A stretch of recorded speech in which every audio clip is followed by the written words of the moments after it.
What is happening, Sphere community? Get ready to dive into the absolute latest, the most buzzworthy, and the must-know updates that are shaping our world right now. The news cycle is moving at lightning speed, and if you miss a beat, you might just miss everything. Today, we've got a packed show that you absolutely cannot afford to miss. We're talking about major shifts, groundbreaking integrations, and some unexpected turns. So buckle up, stay locked in, and let's get straight into it. First up, a dramatic turn of events within a tech giant as two employees face consequences for their actions. What led to this high-stakes situation, and what does it mean for workplace activism? We're breaking down the details of this significant internal development. Then, we're shifting gears to the intricate world of digital security and intellectual property. A major player in encryption has settled a long-standing patent dispute with a tech titan. What were the core issues, and what does this resolution signal for the future of data protection technology? Next, we're exploring the cutting edge of data platforms and AI integration. Discover how a powerful database service is being woven into a comprehensive data analytics ecosystem, promising to supercharge enterprise AI applications. This is a game changer for how we work with and leverage data. And finally, a widespread disruption is impacting users of a leading collaboration tool. We're investigating a bug that's preventing access to crucial embedded files and what users can do to get back on track. Stay with us for all the details and solutions. Don't go anywhere, hit that subscribe button, and ring the bell so you don't miss a single update. Tech giant faces internal uprising. In a significant development, two employees at a major technology company have been terminated following their involvement in a protest that occupied the office of the company's president. This action marks a serious escalation in internal dissent and raises questions about workplace activism and corporate response. The employees, identified as software engineers Ricky Famely and Anna Haddle, were part of a group of 7 protesters who gained access to the executive office on Tuesday. The demonstration, which was live-streamed on Twitch, aimed to pressure the company to sever ties with the Israeli government. The protesters demanded that the company cease its business relationships with the Israeli government, citing concerns over human rights and the use of its technology in the Middle East. Microsoft, the company in question, confirmed the terminations, stating that the employees were dismissed due to serious breaches of company policies and our code of conduct. The incident forced a temporary lockdown of the executive building, highlighting the disruptive nature of the protest. Both Famely and Haddle were arrested at the scene, along with several former Microsoft employees and other tech workers who joined the demonstration. This event is not isolated. Anna Haddle had previously been arrested during protests at Microsoft's headquarters the previous week, where a larger group had occupied a plaza and set up a liberated zone encampment, even using red paint to deface a company sign. These actions were organized by No Azure for Apartheid, a coalition of current and former Microsoft workers advocating for the company to end its contracts with Israel. The group has been increasingly vocal, with recent protests targeting the homes and offices of Microsoft executives, signaling a growing intensity in their campaign. In the immediate aftermath of the arrests, Microsoft's vice chair and president, Brad Smith, held an impromptu press conference in his office.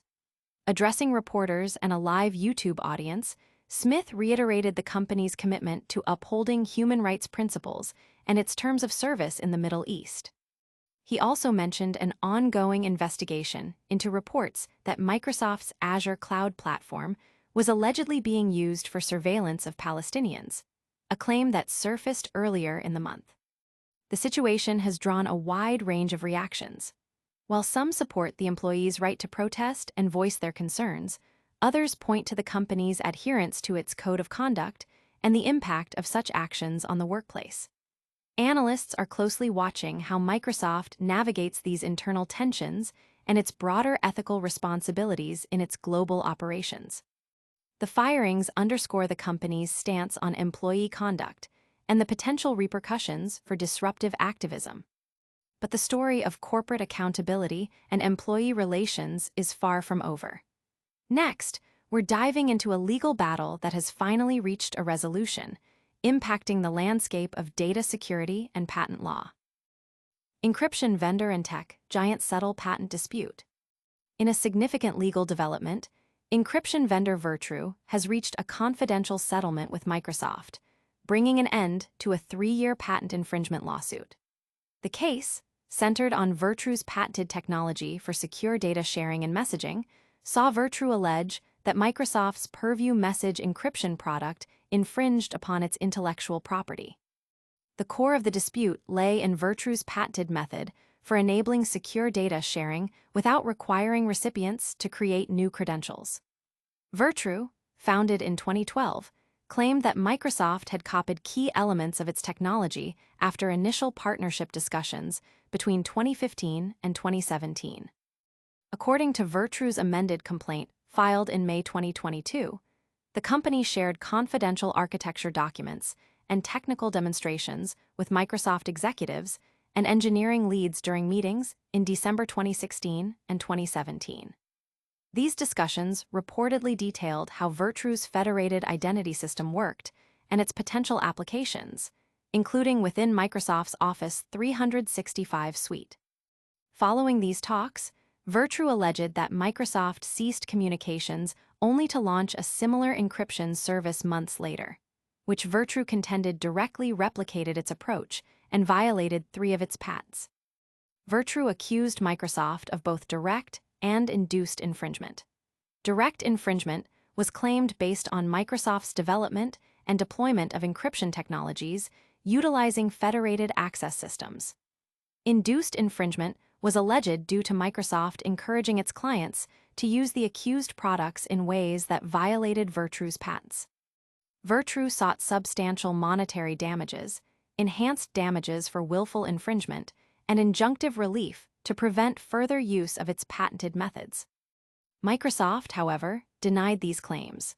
In its response, the company argued that its Purview message encryption feature did not perform the patented steps as described by Virtru. Specifically, Microsoft contended that the identity provider in its system is automatically selected by the server, rather than explicitly chosen by the sender as Virtru's patent allegedly required. Furthermore, Microsoft asserted that its encryption process is triggered by a user-level action, differing from the back-end authentication flow outlined in Virtru's patent diagrams. Microsoft also filed a motion for summary judgment in February, arguing that Virtru's patents relied on conventional and routine steps that should not be eligible for patent protection.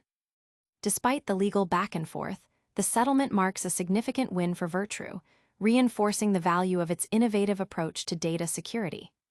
Virtru CEO John Ackerley expressed pride in the outcome, stating, "This outcome demonstrates what my brother will, and I knew to be true when we founded this company, that we have something special here at Virtru."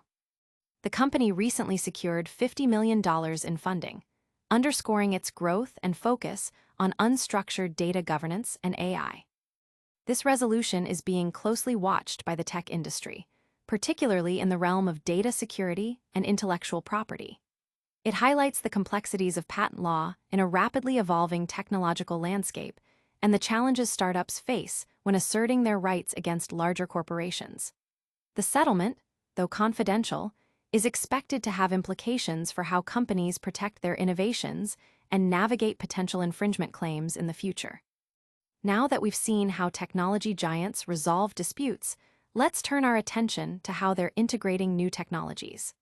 We're exploring a major advancement in data platforms that could revolutionize AI development. Cosmos DB integrates with Microsoft Fabric, boosting AI capabilities. Microsoft is significantly enhancing its data platform by integrating Cosmos DB, its globally distributed, multi-model database service, into Microsoft Fabric. This move, now available in public preview, positions Cosmos DB as a key operational data source within Fabric's comprehensive data analytics ecosystem, aiming to empower enterprise AI applications. The integration allows users to leverage Cosmos DB's scalability and high availability features directly within Fabric's Lakehouse analytics tools. This synergy is designed to bridge the gap between operational data and advanced analytics, offering a unified platform for handling structured, unstructured, and semi-structured data. Microsoft Fabric, known for moving beyond traditional data warehousing models, aims to store and analyze data from data lakes, supporting a wide array of data types and formats. By incorporating Cosmos DB, Microsoft is bringing its major big data sources under one roof, enabling the use of Fabric agents to build queries that span multiple data formats and sources. One of the most compelling aspects of this integration is the support for vector indexing within Fabric-hosted Cosmos DB. This feature allows for the creation of vector representations of documents, stored alongside the data itself. This co-location of data and vectors significantly streamlines management and enhances search efficiency, particularly for AI applications relying on retrieval-augmented generation, RAG. Users can choose from various indexing techniques, including Microsoft Research's DiskKNN, optimized for large datasets requiring rapid retrieval. The ability to query data based on similarity, akin to large-scale search engines, will be a boon for applications like e-commerce product recommendations or content discovery. Data stored in Cosmos DB and accessed through Fabric's OneLake is mirrored in the Delta Parquet format. This mirroring allows users to employ familiar data science tools, including Python-based interactive notebooks and even desktop Power BI, for ad hoc analysis. Queries can now span across all operational data within Fabric, treating it as a cohesive whole while still benefiting from Cosmos DB's robust feature set. This unified approach simplifies data management and analysis, making it easier to derive insights from diverse data sources. From a management perspective, users can create and manage Cosmos DB databases directly within the Fabric portal. This includes setting up new databases or mirroring existing Cosmos DB sources to add analytical capabilities to current applications. While Cosmos DB traditionally uses a request unit, RU model for resource consumption, its integration with Fabric transitions users to Fabric's capacity unit, CU model, billed hourly. Microsoft provides conversion tables to help users understand the cost implications, particularly concerning auto-scaling. This integration is a strategic move by Microsoft, solidifying its cloud data platform and enhancing the utility of both Cosmos DB and Fabric. By bringing powerful database capabilities into a unified analytics environment, Microsoft is making it easier for enterprises to harness their data for AI and advanced analytical workloads. The ability to manage complex data types, leverage advanced indexing, and query across diverse data stores from a single interface represents a significant step forward in data engineering and AI enablement. While this integration promises enhanced data capabilities, many users are currently facing a different kind of challenge. We're looking at a widespread bug affecting a popular collaboration platform that's making it difficult to access essential files.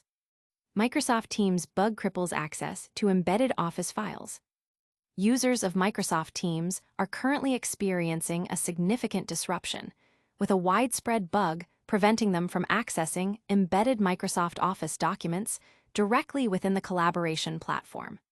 The issue began surfacing early Thursday morning, impacting both enterprise and individual users globally.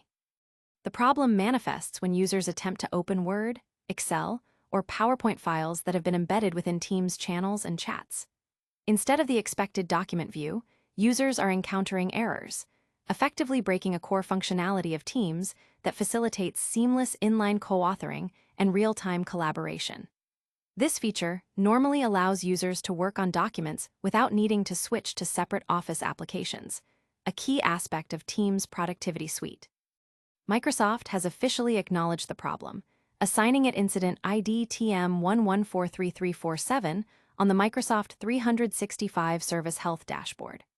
Reports indicate that affected users are seeing repeated HTTP 500 and 502 errors when Teams attempts to connect to the document rendering service endpoint, specifically at API, Office, com/render/v1. This suggests a failure in the backend services responsible for displaying embedded files. Preliminary analysis from Microsoft points to a misconfiguration within the document processing pipeline, likely related to Azure Functions. This misconfiguration is causing failed API calls to SharePoint Online and OneDrive for Business, which are essential for fetching and rendering embedded documents. Microsoft engineers are actively collecting telemetry data from Graph API endpoints and analyzing Azure Application Insights traces to pinpoint the exact microservice causing the malfunction. While a permanent fix is being developed, Microsoft has provided several temporary workarounds for users and IT administrators. One common workaround involves directly downloading the embedded file from Teams and opening it in its native Office application. Another suggested method is to utilize the Open in Desktop app option if available, or to access the file through OneDrive or SharePoint directly. For administrators, ensuring that users are on the latest versions of Teams and Office applications, and verifying configurations related to Office integration can sometimes help mitigate the issue. Microsoft has categorized the issue as high priority, indicating its commitment to resolving the problem swiftly. However, no estimated time of resolution has been provided yet. Users are advised to continuously monitor the Microsoft 365 Service Health Dashboard for the latest updates on incident TM11433347. The company's engineers are working diligently to identify and rectify the faulty microservice to restore full functionality to the platform. This bug highlights the interconnectedness of cloud services and the potential impact of configuration errors on user experience. The reliance on embedded documents for collaboration means that such disruptions can significantly hinder productivity for many organizations. The provided workarounds offer some relief, but the IT community eagerly awaits Microsoft's permanent solution to ensure the smooth operation of Teams. And that brings us to the end of our news roundup for today. But before you go, let's quickly recap the biggest stories that made headlines. And that's a wrap on today's essential updates. We saw 2 Microsoft employees fired after a protest, a patent dispute between Virtru and Microsoft settled, Cosmos DB integrating with Microsoft Fabric for better AI, and a bug impacting Microsoft Teams file access. Don't forget to like this video, subscribe to Microsoft Sphere for more, hit that notification bell, leave a comment with your thoughts, and follow us on all our social channels for even more insights.